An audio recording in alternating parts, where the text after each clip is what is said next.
Hi, I'm Michelle, your plant expert at ACE, and here today we're going to talk about pruning ornamental trees, trees that are small and up close around your house. Maybe they're blooming, maybe they got a little out of shape over the last couple years. So we're going to show you how to get those cleaned up, back into health, and it'll be great for the future of blooms and the overall health of your tree. First thing we want to do is stand back away from the tree and take just an overall look at the tree that we're going to trim. The first thing that we can take off is any dead branches, and we can see some that are right here.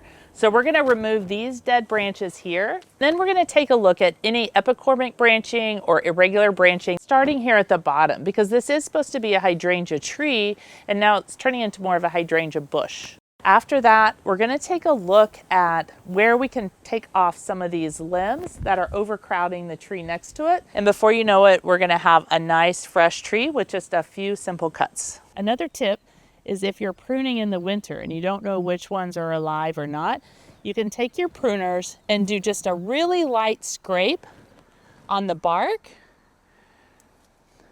and see if there's any green just underneath the bark. That means the tree is still living. That's the cambium layer of the tree where the nutrients go from the leaves down to the roots.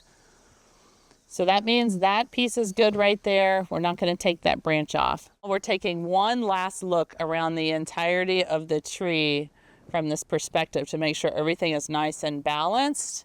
And I think it looks really lovely. There's no dead branches anywhere. There's no branches that are crossing each other like that would rub against each other and cause damage. We've taken off all the suckering at the bottom. And now we have a nice healthy looking hydrangea tree that's no longer crowding its buddy next to it. This hydrangea tree is all trimmed up and ready to go for years to come. Stay tuned for another great plant video.